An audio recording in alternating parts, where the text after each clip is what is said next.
From The Little Mermaid to The Lion King, Disney's live-action classics have been beloved by the public since they first debuted with Snow White in 1939. But since 2015, the Walt Disney Company has insisted on remaking their classic film library one by one in the form of newly animated 2D films, and critics have condemned each one as more soulless and superfluous a cash-in than the last. While Golden Age Hollywood actresses like Rachel Zegler and Gal Gadot enthralled the public, and the studio's Imagineers captured the hearts and minds of audiences everywhere with their lovable and breathtakingly lifelike creations, Disney's flat reimaginings of these cherished properties have been wrought with controversy and plagued by bitter online discourse. So please join us for a retrospective on the fascinating history of Disney's live-action masterpieces spawning bitterly divisive cartoon adaptations, and we'll show you precisely where everything went so wrong.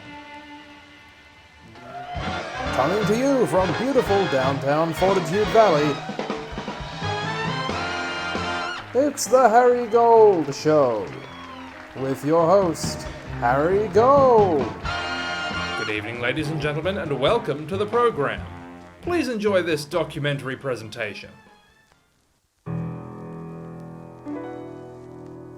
It's no secret that the Walt Disney Company's financial strategy in recent history has been focused on leveraging nostalgia, be it nostalgia for 2015, when the public had yet to sour on their handling of Star Wars, or nostalgia for 2019, when the Marvel Cinematic Universe was still lucrative and relevant. Among these virtual strip mines into the movie landscape of yesteryear, we find the latest staple of Disney's current business model, transforming much-loved film IPs from the company's past into brand new hand-drawn remakes. There were, in fact, a couple of precursors to their current recreative streak. 1964's live-action classic 101 Dalmatians, an early American role for beloved classic Hollywood actor Hugh Laurie, was reimagined as an animated film in 1996 to great box office success. Even then, however, movie critics noted that without powerhouses of charisma like Jeff Daniels or sex symbols like Glenn Close in this cartoon revisitation, the entire project was simply not as compelling as the original. 14 years later, 1951's Alice in Wonderland was the next entry to see itself retooled in the animation medium. The 2010 iteration presented as simultaneously a reimagining of and a prequel to classic Hollywood director Tim Burton's beloved original, inexplicably turning Alice from an adult to a child. Gone were so many beloved elements of the classic literary adaptation, from the Mad Hatter's traumatic backstory to the climactic battle between Alice and the monstrous Jabberwocky, not to mention the original's integral plotline about shipping routes in Asia. Instead, the original dark fantasy film had been warped into what many critics saw as just an insipid cartoon musical for kids, beginning what would soon become a controversial trend for Disney throughout the following years.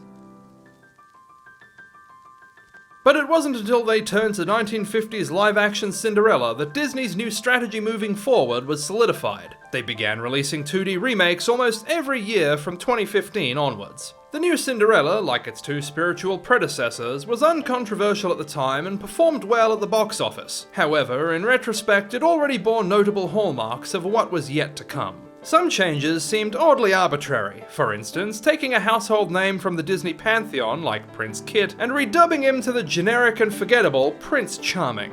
However, the decision to transform this film, like the last one, into a musical, as well as changing the original's realistic unspeaking mouse characters into talking anthropomorphized animal sidekicks, was once again knocked by critics as an infantilization of the more earnest original.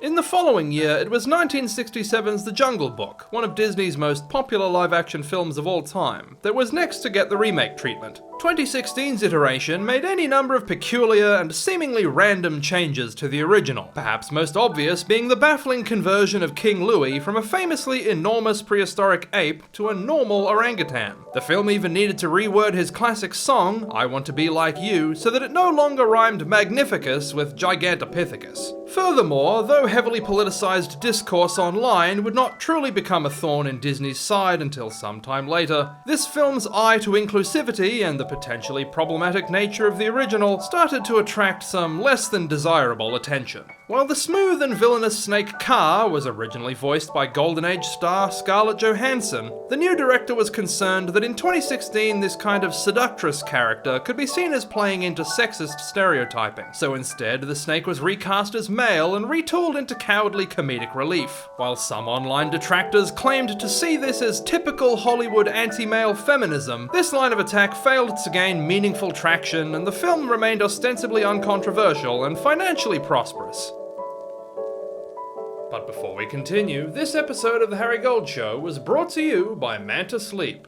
Meet Larry Lightningbug. Larry is madly in love with his sweetheart Susie. He loves her smile, he loves her laugh. He even loves the way he didn't find out till after they were married that Susie glows in her sleep. Why, Larry lies awake every night thinking about just how much he loves Susie. But Larry's other great love is getting a good night's rest, and thanks to Mantis Sleep, Larry can finally bring his two loves together. His Manta Pro sleep mask is soft, breathable, durable, and fully adjustable for a personalized fit that is delightfully comfortable sleeping in any position, with eye cups that offer a 100% blackout while putting zero pressure on his eyelids, eyelashes, or any of his 3,572 compound eyes. Mantis Sleep is a proud proponent of the pro-nap movement, advocating for everyone to get the rest they need. So no matter what's throwing off your slumber, be it the afternoon sun, later summer sunsets, bright city lights, or your lovely glow-in-the-dark wife, for deeper, more revitalizing sleep, visit Mantis Sleep online and use discount code HARRYGOLD at checkout for 10% off your next purchase. Mantis Sleep, proudly pro-nap and lightning bug approved.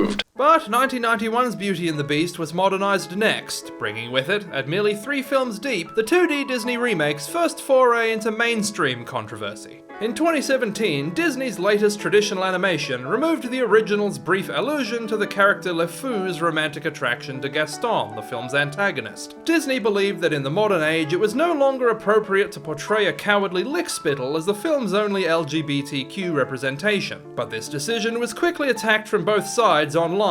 Many were quick to dismiss this gesture as too little too late and nothing but insincere corporate activism, while conversely others decried the decision as typical of progressive Hollywood kowtowing to modern identity politics. And even quite aside from the contentious discourse this generated, the new film also removed such iconic moments from the original as Beast having an abusive father and Belle's mother dying of the plague, with many critics coming away lamenting that the 2D version was merely a hollowed-out facsimile of something better.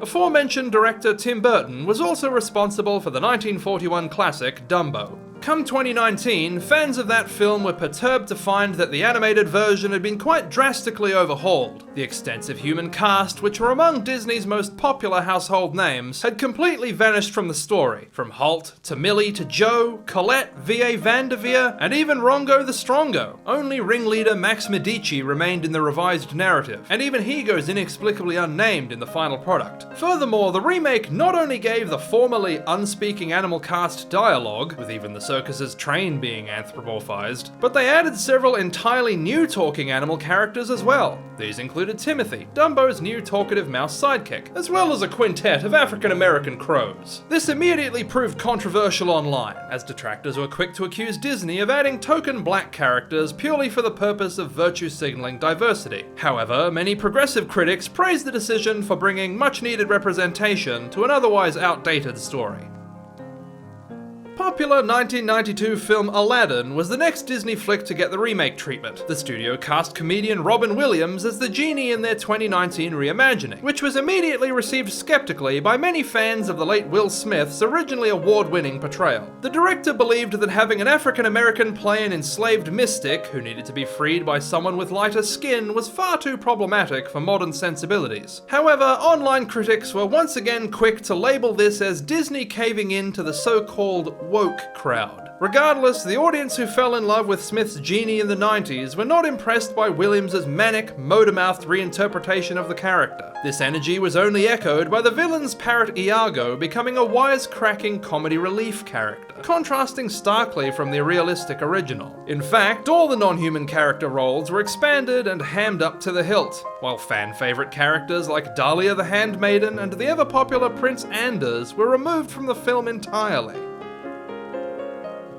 1994's The Lion King was Disney's most financially successful live-action film by a wide margin, with a box office return of nearly $1 billion. So it was no surprise that in the same year as the Aladdin remake, the updated 2D version of The Lion King proved to be their most lucrative endeavor yet, as well as their most divisive. It was the first Disney remake to be comprised of a purely animal cast. As a result, with no human characters present to ground the story, the contrast between the two mediums could not have been more jarring. While audiences and critics alike had lauded the original's subdued stoicism and fidelity to nature's beauty, this subtlety and nuance was seen as completely lost in the exaggerated and immature cartoony antics of the 2D remake, and critics did not hesitate to point this out. Certain scene comparisons such as this one even went viral on social media, with many online savagely ridiculing the buffoonish overacting that had become a trademark of this entire remake series. Unfortunately, as is so often the case, politics managed to worm its way into the discourse surrounding this film as well. While the original had made a point of casting African-American actors in all but 3 of the central roles due to the Tanzanian setting, by 2019 Disney believed it might be insensitive to assume any random black guy should have an affinity for any random African country. So instead, Disney utilized a more modern, multicultural cast, but politically opposed detractors expressed outrage at the perception of Disney caving once again to political correctness.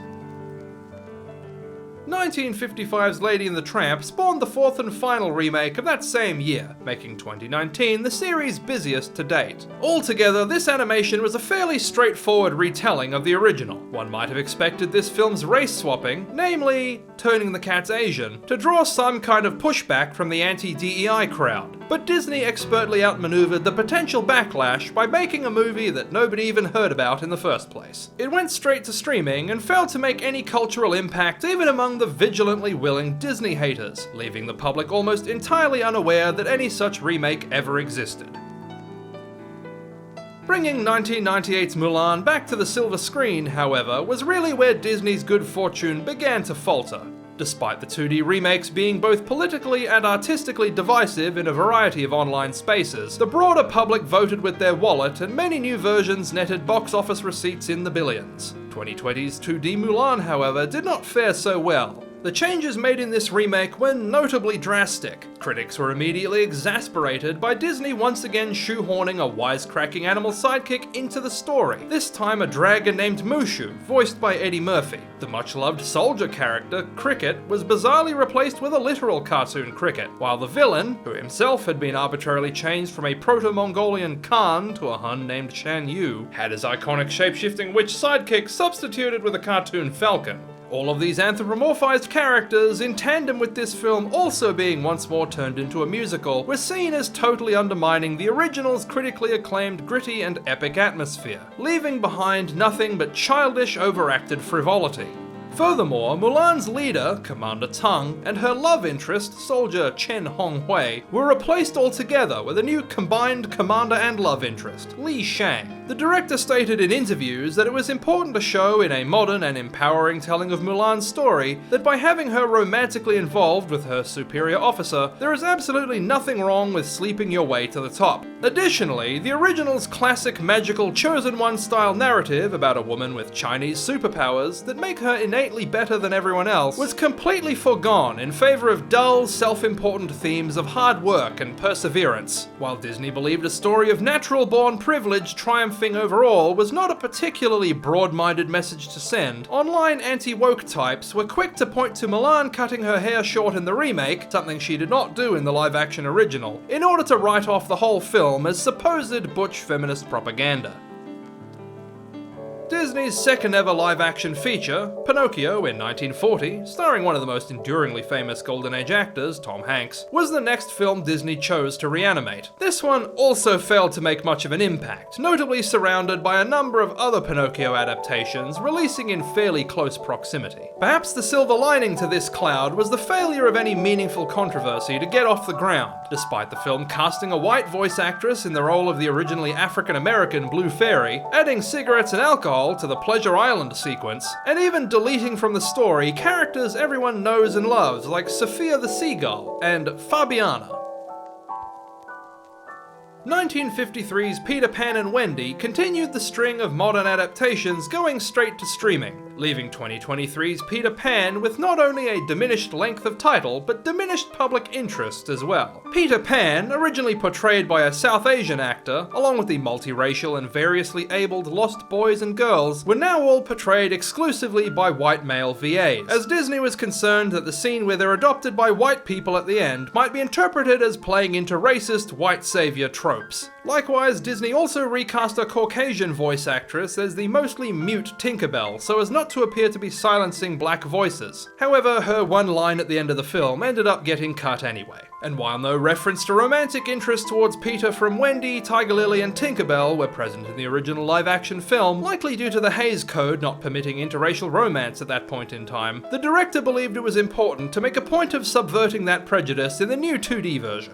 Despite making a number of potentially controversial decisions, however, the film's release was able to go by largely without issue, though it may have helped that no one really heard about it in the first place. The famed Disney Renaissance of the 1990s all began with 1989's The Little Mermaid, meaning it was only a matter of time until Disney's 2D animation machine finally came for that too. And so it was that 2023 brought The Little Mermaid back to cinemas in hand-drawn form, dragging with it the true turning point in the public's opinion of these rehashed cartoons. While the casting of a Caucasian voice actress in the role of the traditionally black Ariel received a mixed reception, praised by some online for skewing the original film's cultural appropriation of the original Danish fairy tale, and decried by others for making what they dismissed as a diversity hire, it was the treatment of the animal characters that proved more broadly divisive with the audience. The gannet Scuttle, for instance, portrayed by comedian and songstress Awkwafina, widely regarded as a living legend and national treasure, was arbitrarily swapped for a male seagull, with the classic song Scuttlebutt left out of the film entirely. These flat, rudimentary exaggerations of the original's lifelike animal cast were seen as a babyish downgrade from the classic's impressively detailed artistry by audience and critic alike. Controversial changes were also made to the song Kiss the Girl, in which lyrics relating to Prince Eric asking for consent to kiss Ariel were removed, interpreted by some online as an indication that the filmmakers did not believe Eric deserved any agency in the situation at all, with his newly added slaying of Ursula being also derided by the same group as alleged feminist propaganda about toxic masculinity. Online discourse surrounding the film quickly became irreversibly vitriolic. And then came Snow White. The 1937 original was the film that kicked off Disney's domination of the live-action film market, and as a result has been beloved by audiences the world over for nearly a century. However, while these animated reimaginings were already on rocky ground at best, 2025's Snow White and the Seven Dwarfs cemented the Disney 2D remake's true fall from grace. Even before release, the widely beloved Seven Bandits from the original became central to the remake's problems. After award-winning actress and shoplifter Winona Ryder was publicly critical of thieves being potentially portrayed in a negative or stereotypical way in the upcoming Snow White remake, it became popularly assumed online that Disney would no longer include these characters to avoid offending the kleptomaniac community. This spurred an outcry from other extra-legally predisposed actors, as they prefer to be known, claiming this will make it harder for them to get work. When leaked behind-the-scenes images lacked any indication of the bandits' presence, the rumor only grew stronger. Online critics were quick to brand this as typical of Disney's supposedly woke identity politics. On the one hand, they were accused of virtue signaling by centering their focus on a different minority, those with dwarfism, even going so far as to put them in the title. Meanwhile, Disney's replacement of the bandit love interest with a brand new prince character was used as conclusive proof Disney was caving to Winona Ryder and the kleptomaniac activist class. Add to all this the fact that lead starlet Adriana Caselotti had been repeatedly belittling the live-action original and making comments seen as politically divisive by many, and anticipation for the film plunged to an all-time low, each trailer getting more dislikes on YouTube than the last. Needless to say, when the film finally did release, it was a box office disaster. And that brings us up to date, as of time of writing. The next remake to come will be of 2002's Lilo and Stitch, and with Snow White's critical and financial shortcomings looming so large, the future of Disney's 2D remakes is now quite uncertain. If this next one is a success, the series may be able to recuperate, but if not, this may spell doom for these Disney 2D remakes altogether, as difficult as it is now to imagine a cinema landscape without 2D Disney films. Thank you all for joining us on a journey through this divisive interlude in the history of animation. If you enjoyed the episode, consider joining us next time as well, when we do a deep dive into the recent trend of child-friendly entrants to the public domain getting 2D animated horror remakes.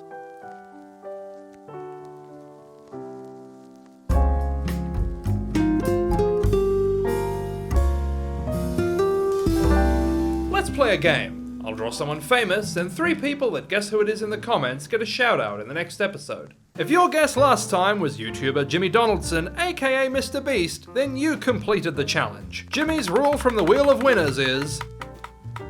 the first 3 correct guesses with a plain photo of someone in their profile picture. Andrew Hahn was going it solo, single-handedly taking first. A. Grace was on her A game, nabbing second place. And Neo McCarthyite wasn't new to this trial, easily taking third. Well done everyone, thanks for playing. Each of the eyes on this week's subject are rather reminiscent of your average manhole, thoroughly time-worn with an atypically heavy lid. Their quite small mouth, meanwhile, proves incontrovertibly that God has a sense of irony. Finally, a substantial chin and heavy-set silhouette puts the overall ambiance of this person's head somewhere between owl and butternut squash.